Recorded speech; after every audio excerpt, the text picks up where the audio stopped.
சங்கதி 24 செய்திகளோடு இணைந்திருக்கிறீர்கள். விரிவான செய்திகளுக்கு செல்ல முன்னதாக முதலில் இன்றைய நாளுக்கான தலைப்புச் செய்திகள். நன்றி கூறினார் MK சிவாஜிலிங்கம்.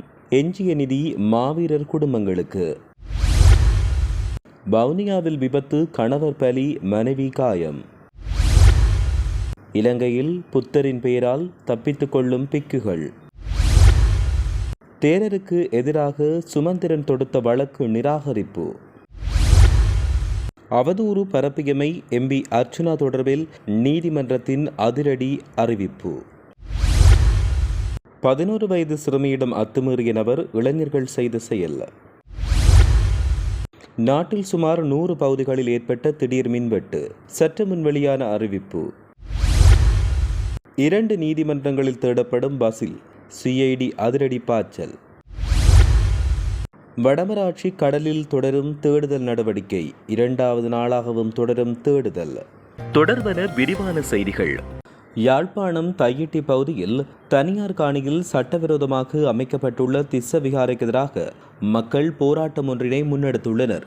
குறித்த விகாரைக்கு எதிராக ஒவ்வொரு பௌர்ணமி தினத்துக்கு முந்தைய நாள் மாலையும் பௌர்ணமி தினத்தில் காலையில் இருந்து மாலை வரையும் போராட்டம் முன்னெடுக்கப்படுகிறது. அந்த வகையில் நேற்று ஆரம்பிக்கப்பட்ட இந்த போராட்டம் வெசாக் தினமான இன்று 2வது நாளாகவும் தொடர்கிறது. இந்த போராட்டத்தில் முன்னாள் நாடாளுமன்ற உறுப்பினர் செல்வராசா கஜேந்திரன், காணி உரிமையாளர்கள், பொதுமக்கள் என பலரும் இதில் கலந்து கொண்டிருந்தமையும் குறிப்பிடத்தக்கது. இந்நிலையில் போராட்டம் இடம்பெறும் குறித்த பிரதேசத்தில் ஏராளமான காவல்துறையினர் குவிக்கப்பட்டுள்ளனர். தையிட்டி விகாரைக்கு எதிரான போராட்டம் இந்த மாதத்துடன் 36 மாதங்களை கடந்துள்ள நிலையில் மக்கள் தமது அறவழி போராட்டத்தை இடையறாது தொடர்ச்சியாக மேற்கொண்டு வருகின்றமையும் குறிப்பிடத்தக்கது. கடந்த வாரம் ஊடகங்கள் வாயிலாக தன்னுடைய 2 சிறுநீரகங்களும் செயலிழந்த நிலையில் அவசர சத்திர சிகிச்சைக்காக நிதியுதவி வழங்குமாறு முன்னாள் நாடாளுமன்ற உறுப்பினர் சிவாஜிலிங்கம் தமிழ் மக்களிடம் அவசர கோரிக்கை விடுத்தார். இதைத் தொடர்ந்து உள்நாடு மற்றும் வெளிநாட்டு தமிழ் மக்கள் மிக குறுகிய காலத்துக்குள் அவரின் முதற்கட்ட அறுவை சிகிச்சை மற்றும் ஏனைய மருத்துவ செலவுகளுக்கு தேவையான முழு நிதியையும் திரட்டி வழங்கியுள்ளனர்.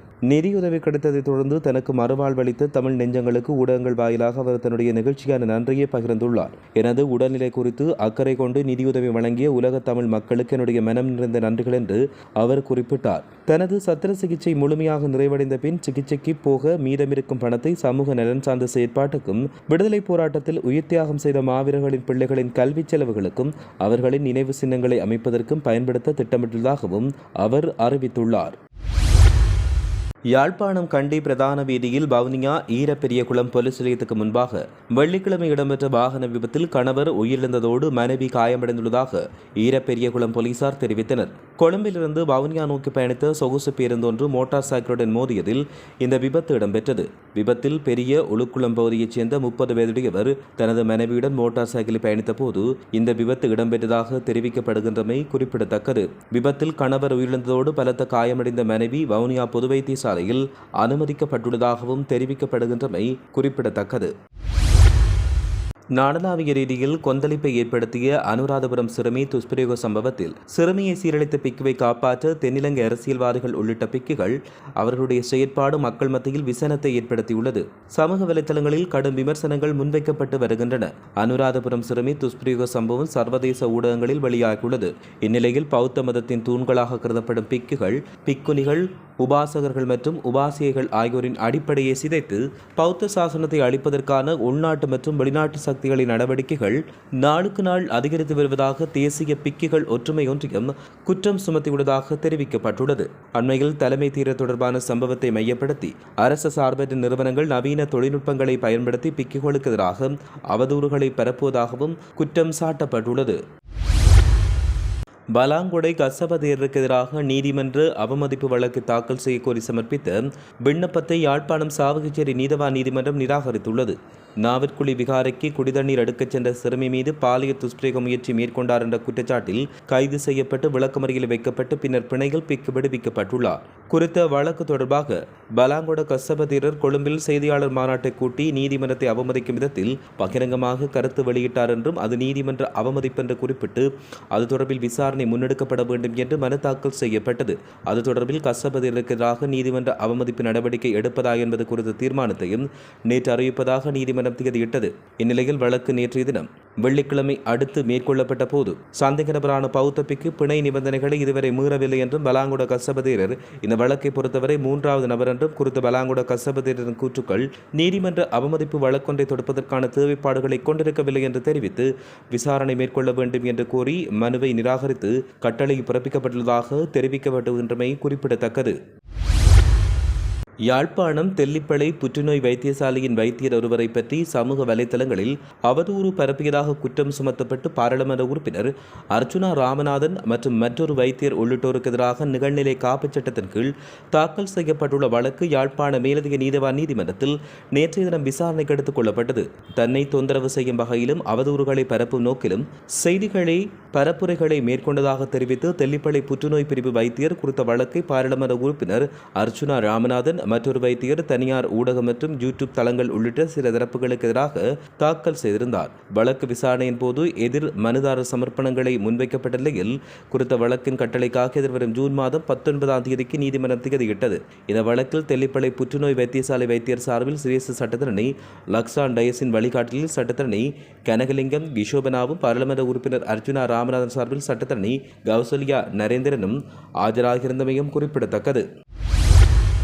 11 வயது சிறுமியிடம் தவறாக நடந்து கொண்டதாக கூறப்படும் சம்பவம் தொடர்பில் 45 வயதுடைய நபர் ஒருவர் கைது செய்யப்பட்டுள்ளார். இச்சம்பவம் கடந்த 28ஆம் தேதி கெங்குராங்குத்த காவல்துறை பிரிவுக்குட்பட்ட ஹோவாகட்ட பகுதியில் பெருந்தோட்டம் ஒன்றில் இடம்பெற்றுள்ளது. குறித்த சந்தேக நபர் சிறுமியிடம் தவறாக நடந்து கொள்வதை கவனித்த தோட்டப்பகுதியைச் சேர்ந்த இளைஞர்கள் அவரை உடனடியாக பிடித்து காவல்துறையிடம் ஒப்படைத்தனர். பாதிக்கப்பட்ட சிறுமி கண்டிபோதனா வைத்தியசாலையில் அனுமதிக்கப்பட்ட பின்னர் மருத்துவ பரிசோதனையின் பின் வீட்டுக்கு திரும்பியுள்ளார். கைது செய்யப்பட்ட சந்தேக நபர் தற்போது விளக்குமுறையில் வைக்கப்பட்டுள்ளதாக கெங்குராங்குத்த காவல்துறை பொறுப்பதிகாரி மேலும் குறிப்பிட்டுள்ளார். தேசிய மின் கட்டமைப்பில் ஏற்பட்ட சமநிலையின்மையின் காரணமாக கொழும்பு உள்ளிட்ட பல பகுதிகளில் துண்டிக்கப்பட்ட மின் விநியோகம் மீண்டும் வழமைக்கு திரும்பப்பட்டுள்ளது. கொழும்பு உள்ளிட்ட சுமார் 100 பகுதிகளில் துண்டிக்கப்பட்ட மின் விநியோகம் தற்போது மீண்டும் வழங்கப்பட்டுள்ளது. தேசிய மின்சார அமைப்பில் ஏற்பட்ட சமநிலையின் காரணமாக கொழும்பு உள்ளிட்ட பல பகுதிகளில் இன்று மின்சாரம் துண்டிக்கப்பட்டதாக எரிசக்தி அமைச்சர் அனுர கருணாதிலக்க தெரிவித்தார். பாதிக்கப்பட்ட பகுதிக்கு கூடிய விரைவில் மின்சாரத்தை மீட்டெடுக்க அதிகாரிகள் பணிகள் வருவதாக அவர் மேலும் குறிப்பிட்டார். மேலும் இதனிடையே வெசாக் பண்டிகை காலத்தில் தேசிய மின் கட்டமைப்பின் நம்பகத்தன்மை மற்றும் சீரான செயற்பாட்டை உறுதி செய்யும் பொருட்டு கூரை மேல் சூரிய மின்தகடு உரிமையாளர்கள் இன்று பிற்பகல் 3 மணி வரை தங்களின் சூரிய மின் அமைப்புகளை தாங்களாகவே முன்வந்து அணைத்து வைக்குமாறும் கோரப்பட்டுள்ளமையும் குறிப்பிடத்தக்கது. ஏற்கனவே மாத்தறை நீதவான் நீதிமன்றம் பசில் ராஜபக்ஷவை கைது செய்யுமாறு உத்தரவு பிறப்பித்தது. இந்நிலையில் மற்றொரு உத்தரவை நேற்றைய தினம் கோட்டை நீதவான் பசன் அமரசேன பிறப்பித்தார். கடந்த 2014ஆம் ஆண்டு ஊவா மாகாண சபை தேர்தல் பிரச்சாரத்துக்காக சுற்றுலா ஊக்குவிப்பு பணியகத்தின் சொந்தமான 7.8 மில்லியன் ரூபாய் பொது நிதியை முறைகேடாக பயன்படுத்திய குற்றச்சாட்டில் முன்னாள் அமைச்சர் பசில் ராஜபக்ஷவை கைது செய்யுமாறு உத்தரவிடப்பட்டது. எனினும் இவர்களை கைது செய்வதற்காக குற்றப்புலனாய்வு திணைக்கள அதிகாரிகள் வீடுகளுக்கு சென்றபோது சந்தேக நபர்கள் எவரும் அங்கிருக்கவில்லை என்று நீதிமன்றத்தில் தெரிவிக்கப்பட்டது. இந்நிலையில் அரசு நிதியில் 12,000 டி-ஷர்ட்டுகள் அச்சிடப்பட்டதாக குற்றப்புலனாய்வு திணைக்கள நீதிமன்றத்தில் சுட்டிக்காட்டியுள்ளதாக தெரிவிக்கப்பட்டுள்ளது. யாழ் வடமராட்சி கடற்பரப்பில் மீன்பிடிக்கச் சென்று காணாமல் போன தந்தை மகன் உள்ளிட்ட 4 கடற்றொழிலாளர்களை தேடும் பணிகள் 2வது நாளாக இன்று இடம்பெற்றுள்ளது. பருத்தித்துறை முனை மற்றும் கற்கோவளம் பகுதியிலிருந்து நேற்று முன்தினம் 2 படகுகளில் கடலுக்கு சென்ற 4 கடற்றொழிலாளர்கள் காணாமற் போயுள்ளதாக தெரிவிக்கப்பட்டுள்ளது. நேற்று இரு பகுதிகளில் இருந்தும் 10 படகுகளில் சென்ற உள்ளூர் கடற்றொழிலாளர்கள் ஆழ்கடல் பகுதியில் தீவிர நடவடிக்கையில் ஈடுபட்டனர். இதன்போது ஒரு படகு வலைகருடன் கடலில் மூழ்கிய நிலையில் இருப்பதை கடற்றொழிலாளர்கள் கண்டறிந்தனர். அத்துடன் கடலில் மிதந்த ஒரு பகுதி வலைகள் மற்றும் சில கடற்றொழில் உபகரணங்களை மீட்டு நேற்று மாலை கரைக்கு கொண்டு வந்துள்ளதாக தெரிவிக்கப்படுகின்றமையும் குறிப்பிடத்தக்கது. இத்துடன் செய்திகள் யாவும் நிறைவு பெறுகின்றன. மேலதிக செய்திகளுக்காக சங்கதி 24.com உடன் இணைந்திருங்கள். வணக்கம்.